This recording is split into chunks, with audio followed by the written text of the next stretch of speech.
دور ال 32 من دوري أبطال أفريقيا يجمع مباراة النادي الأهلي ونادي سان جورج الأثيوبي. لو حابب تعرف موعد المباراة والقنوات الناقلة وتشكيل الأهلي المتوقع، يا ريت تكمل معنا الفيديو وتحط لايك وتصلي على حبيب سيدنا النبي. يا ريت تحط لايك. وأمامكم التفاصيل الآن بعد فوز النادي الأهلي على المصري البورسعيدي برباعية نظيفة بأهداف رائعة وأداء جيد جدا جدا من لاعيبة النادي الأهلي. يستعد النادي الأهلي لتحضير لمواجهة سان جورج الأثيوبي من دور ال 32 لدوري أبطال أفريقيا لعام 2023-2024. المباراة ستكون على استاد القاهرة الدولي.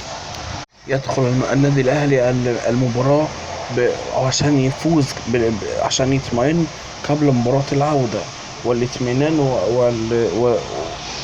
وعشان يكون أول نادي مصري فاز بالمباراة دور ال 32 كأول نادي مصري، لأن نادي بيراميدز تعادل ونادي فيوتشر هزم أو تعادل مش فاكر قوي، ونادي الزمالك هزم.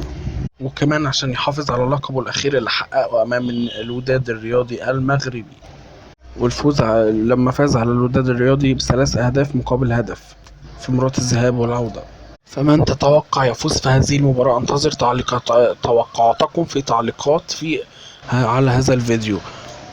تذاع المباراة على قناة اون تايم سبورتس المصرية، لأنهم حصلوا على حقوق البث لهذه المباراة الذهاب والإياب، لأنهم هيكونوا في مصر.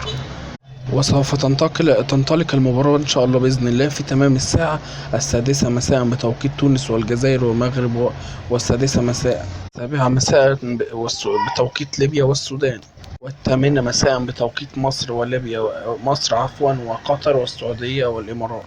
والمباراة هتكون يوم الأحد المقبل الموافق 20 سبتمبر المقبل إن شاء الله على استاد القاهرة الدولي زي ما قلنا لكم.